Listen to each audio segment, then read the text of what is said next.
Hey guys, this is part three of the Justice for All podcast. And today's topic is our America's presence in the world and how it affects our relationships with people.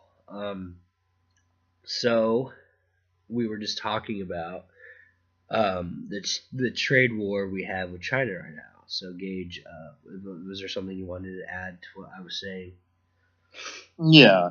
Well, and I agree with you too that these countries have been doing this to us for years. I mean, they've been putting tariffs and all kinds of taxes on our goods that they import from us, but we haven't been doing it to them. They've been getting a free pass. And it's been hurting our industries because all of our jobs are disappearing and, getting shipped overseas and everything else.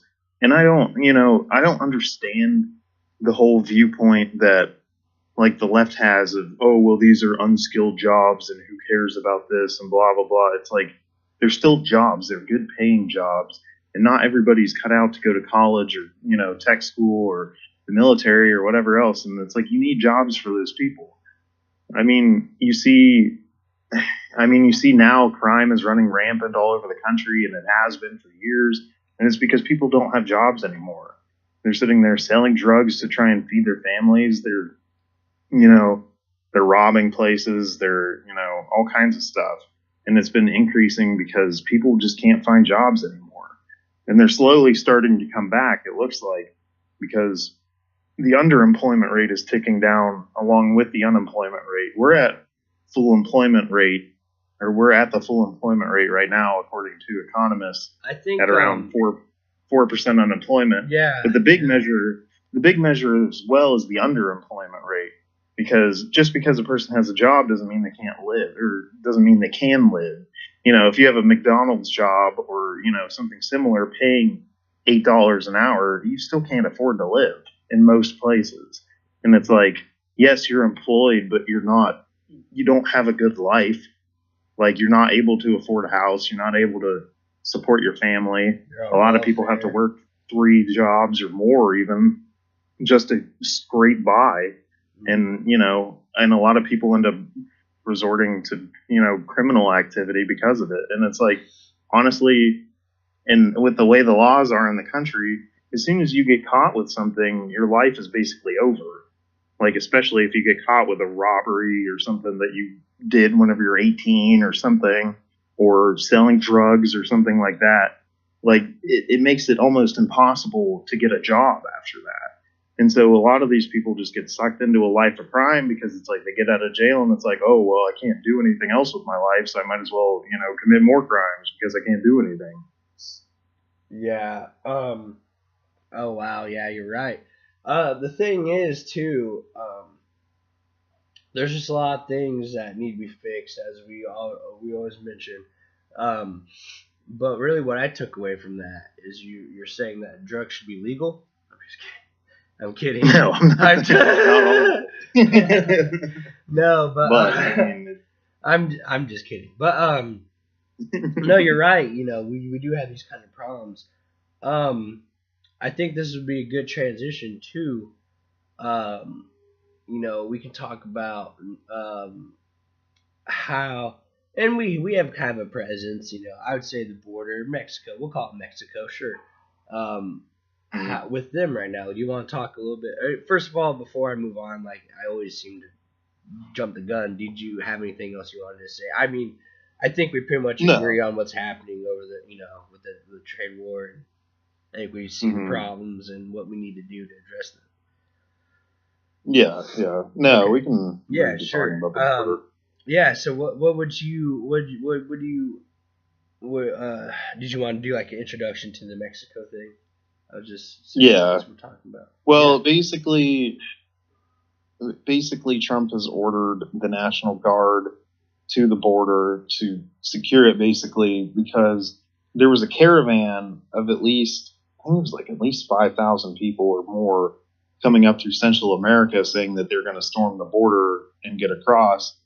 And Trump sent troops down to the border to guard it and keep those people from getting in. And I agree with him on that move because, you can't allow that massive, that amount of massive inflow. I mean, if you just let all those people cross the border and come here illegally and, get on, welfare or whatever else and take, take someone else's job that's actually an American citizen that, has worked his ass off to, get through high school or, tech school or college even. And those people are coming over, getting paid, not paying taxes, and basically mooching off the welfare system, then how is that fair for our country and its citizens? So there's a few things. You know what I just get pissed off about? First of all, how people are like, What? there's all these inequalities. This like white man that is like oppressing everybody. But the thing is, Mhm. Asian people in this country make the most. Nobody wants to Yeah, talk about that. It's not even the white guys. The white guys are actually toward the end now because women have actually jumped us. So all these things that it's the white man's fault and all this. It's like snot. The thing is, all these things are being the men that are qualified for the higher positions are being passed up by the Asians and other people like that might be just as qualified, or blacks or anything like that, women. And then in the labor jobs, it's the illegals, or Mhm. it's the legal immigrants. So it's just funny to me that people are like, oh, that nobody wants those jobs. It's like, well, they can't get these jobs, first of all. And no, okay, so Yeah. that's my sidebar, a little soliloquy. But so back to what we're saying. So did you know that Trump wants to negotiate? Um, so as you probably are aware of, that Mexico has one of the more like strict immigration laws in the world. Hmm. Um, and to help sweeten the deal, as Trump is the prime negotiator, as you mentioned, he wants to add a clause in the NAFTA to keep a kind of ultimatum saying, if you don't help us address this problem, not even necessarily building a wall, but do your part in making sure illegal people don't get into our whether it's caravans or whatever, illegal people cross into our border. If you don't help us with that, we are pulling out of NAFTA. And as we both know, that is going to be a huge blow to Mexico. Um, and Hmm. he's saying, if you do these things, we will stay in and we can renegotiate the deal, and we'll happily do so. So I think that's a great move by Trump. It's uh, equivalently a good move as the tariffs against China, and he also wants to do the tariffs against Mexico if they also don't play ball. And people are wondering, like, why would we want to do that to Mexico? A few things. First of all, they don't really care about the immigration problem because they're taking care of it by sending them here. I'm not even caring about the immigration people. I think it's great that people come here, and I encourage people to do so, but just do so legally. We have rules and stuff. Now, granted, we need to change those rules to make it easier on people, but we have this influx of people, especially illegal people, coming in. We don't know who they are, what their intentions are. And we certainly don't want them to take advantage of our system, which they are inevitably doing. Um, Besides that, it's crowding our cities, and the standard of living in those cities with the illegal people has gotten significantly worse. And if people want to bait us into like these racism debates too, how about more racist than how much more racist is it that these Mexican people are taking over like these black low income communities? Because these aren't communities they're not taking over the Beverly Hills communities or anything like that, or Silicon Valley communities. They're taking over these once black, prominently black, low income communities over are now predominantly Latino, not just Latino or Latina. They're mainly primarily illegals.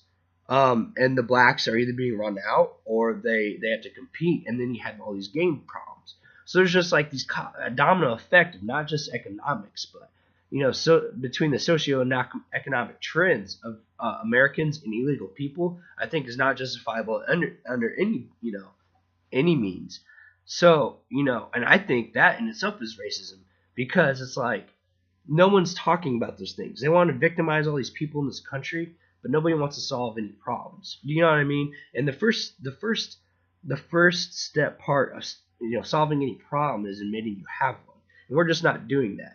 So the first thing, I think these moves by Trump, now going back, I'm sorry, again, I keep going on these monologues, but it just really gets to me because I hear about this all the time, and nobody seems to want to do anything because nobody wants to pass the buck or be that, come off as that racist bigot. But as I mentioned before, the stats don't even say that. The white man isn't the problem with racism in this country. The problem with race is, being a victim and trying to get everything handed to you because you're told that's what you should do.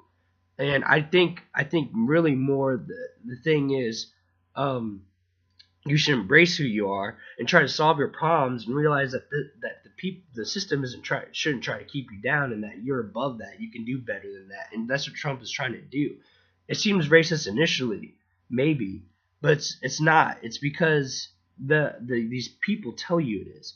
The real racism is just letting it go.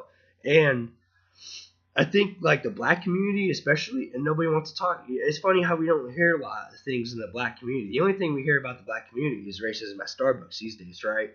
And whenever where there's injustice, but the injustices are happening in front of them every day, and I think a lot of them are starting to realize that these people don't have your back. They want to keep you oppressed, and they want to keep you hopeful for a better future, for a better tomorrow. The better tomorrow comes from your actions today. Don't worry about what happened in the past. Jim Crow and all that didn't happen to you. It happened to your relatives. Get over that. Jim Crow doesn't also apply to Mexicans or any other race or anything like that.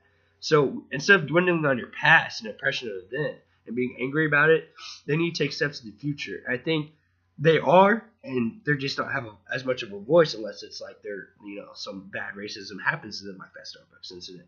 So there's like a lot of these dominoing effects. And going back to what we were talking about with this whole Mexican, how does this all relate, you ask? These are all underlying problems that we're seeing because of these illegal problems. I think Trump sees these things, and I think that all these things are starting to, I think it's going to work its way out, and I think we are going to start to, solve these problems, because we've seen in administration after administration that they said they're going to do something and they don't, and this one is, and it's unfortunate that it's happening now, because this is one of the most, everyone's feelings get hurt in the outraged community, and it gets passed off as racism, but really it's not. The racist thing is to keep people in this, handout thing. Instead of innovation, they, like I said, they worry about the past or not even themselves. Or white man's keeping them down. White man is even the problem, as I just presented to you. And you can look up all these things I'm saying, but they're 100% true. So, between all these things, I think step by step we can solve this problem. But if we keep letting it happen, and so you're asking, we ask ourselves, why get in this trade war? Well, if we get in this trade war and get enough money, since our government can't seem to give us the money for the wall, maybe we can, get that money from taxes and other means from these other countries or whatever. You know what I mean? I'm not even for the wall necessarily, but I think it's a really good move to have a military there, and it's a good step. So I'm sorry if that kind of, like I said, went kind of awry, but I really wanted to kind of go to the depth of all these things, because these are the underlying problems in this country that people don't really want to address, and they're wondering why. Well, these are the reasons why, and there's a bunch of other problems with not just the Mexicans or the whites. And as I mentioned, the black community is heavily affected. Look at if you looked at stats right now about Compton, guess what? It's not black anymore. Remember how Snoop Dogg and all of them, they came from Compton, right? Not black community. Guess what it is? Can you guess? Yeah, it's Hispanic. How many?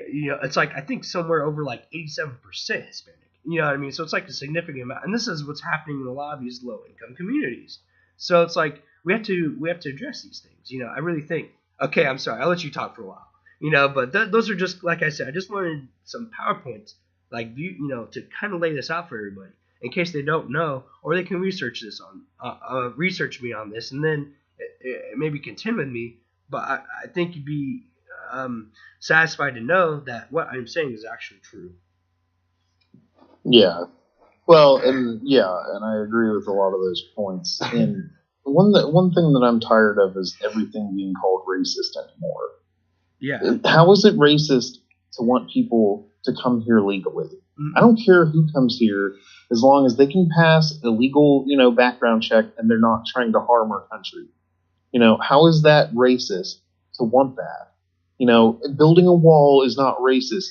The last time I checked, illegal is not considered to be a race. If you're coming over the border from Mexico legally, then, good. Good for you. Hopefully you can start a good life over here. But, if you're coming across illegally, where everywhere else in the world, they have borders, they have fences, they have strict immigration laws that, prohibit these things. But, somehow here it's considered to be racist. You look at Russia, you look at China, you look at, in Mexico, like you said, they all have these, hugely strict immigration laws that only allow people that want to conform to their society and, to come to their country legally. But, here it's considered to be racist if you want that. Now, I do think that, the legal immigration system could be overhauled and, sped up the process instead of taking 10 years, as long as you do it efficiently. Mm-hmm. I can see a problem with, having to wait that long. But, a lot of people have done it. And you look at the people who have come here legally, the vast majority of them are against illegal immigration. The people from Mexico who have come here legally, the people from Europe that have come here legally, they're against the illegal immigration problem. Mm-hmm. And they want, they staunchly support legal immigration because they had to go, through the system. And why should all these other people get a free ride, off the taxpayers' dime? Exactly. I agree. And the other thing, too, is I'm not saying that illegal immigration only happens from, Mexico. I'm saying, I think we should discourage all illegal immigration. And I know, other thing, other races and things, it might be a little less. But, for sure, I think all illegal immigration's not a good thing. Because a country without borders isn't a country. And we need to definitely realize that. And we are an accepting people. I think that's why people want to come here. But the thing is, accepting and being taken advantage of are two different things. Well, and as far as, to the race point that you addressed, it's I understand that laws back in the 40s, 50s, and 60s had an impact on people and that, it could, potentially have hindered them and, stuff like that. But listening to all these politicians saying, oh, you're owed something for this and you need to, basically just stay on the system and everything else. You look at all these, these cities that have those kinds of governments that, like Detroit, for instance, that have been run by these people for, decades upon decades. And you look at the shape that Detroit's in by telling people, oh, everything is racist. You're being held down. You're being oppressed. Just, stay and get your free handouts, basically. And it's not working. They're not, these people aren't prospering. They're not, whereas they could have a life where, they can get a job, they can prosper, they can provide for their families, they can get out of crime, stuff like that. And, the crime rate would drop significantly if these people were provided with more opportunities. And that's what Trump wants to do by bringing jobs back to these places like Michigan and Wisconsin and Pennsylvania and, Iowa and stuff like that. He wants to bring those jobs back to the point where, those people can have good paying jobs if they're in lower income areas. But listening to the other side of things doesn't work. You can't just sit there and feel sorry for yourself your whole entire life. You have to get out and do something and make a change and make a positive change. Yeah, and like I was saying, we have this feelings and this victim, thing that is around us right now. And the thing is the facts and what you need to do, they don't care about your feelings. I think a lot of people are starting to realize that. And that's what I'm saying. You don't hear a lot coming from the black community these days. Because you know why? Because the establishment, they don't care. They don't care about those people. They only care about those people because of the votes. And I'll tell you what, right now, the people they care about the most right now are the illegal people coming here. It's because they're trying to get those people to vote. Because I think the black community, I can't say this, I don't know, but for the most part, I would say isn't necessarily a Trump supporter, but they're definitely hell sure they're not on board with what's going on now because they're seeing these things happen to them. Like I said, the illegal immigration problem isn't hitting, the rich parts where the people coincidentally are the same people that are like making the rules here. They're hitting the parts that the low income people, they have to fight for jobs, they have to fight for their communities, and it's changed a lot. So I think those are just some things that are unfair, and these are all like backlashes of what we've been talking about. Yeah, yeah. And I agree with a lot of that. And, it's just unfortunate. The thing is, people, things aren't going to change in this country until people start taking personal accountability. Stop feeling sorry for themselves. Stop having this victim mentality, and actually get out and make something of your life. Get some jobs. Don't go to school because they're going to teach you some stupid shit nowadays that you don't even know. You don't even. Well, you look at it. You look at it, and a lot of times it's better off to be poor than it is in the middle class because of all the free handouts you get. We're going to look back. We're going to go to college for free. You get welfare. You get food stamps. You get WIC checks. You get freaking whatever. You know what? And we're gonna look back. There's gonna be a time where you and I we're gonna look back in this time. We're gonna say, "Damn, where were we when they were handing out all this free money and shit?" Like, there's gonna be a time where we're gonna be like, "Damn, we should have taken advantage of that." You know what I mean? Because that's some crazy stuff, man. It's like, fuck, what were we doing? Instead, we're just grinding away, and there's going to be a time where that's going to be gone and long gone in our history books, if they even fucking have history later. But we're going to say, damn, where were we when they were handing out free shit? That's how crazy it is to me. Well, and a lot of the thing is too, if you look at the statistics, like, being on welfare in a lot of states actually pays more than the minimum wage. Yeah. So it's like, well, nobody can live off the minimum wage, but that's another thing. We can talk about economics, Yeah, but I mean, to that point, it's like, why would I get a job if I'm getting paid $17 an hour to sit on my ass and do nothing? If my options are flipping burgers or get a welfare check that pays more, I'm going to be on the welfare. Yeah, and and Trump's trying to put a stop to some of that by cutting back some of the stuff and drug testing welfare recipients and stuff like that. And we come from Indiana, and which has it's like the highest meth lab busts in the entire country. Yeah. And I've known of plenty of people that sold their food stamps and stuff for money to use on drugs and stuff like that. And it's like, you have to stop that kind of stuff from happening. It's not racist to want to stop it. It's economic, it makes economic sense.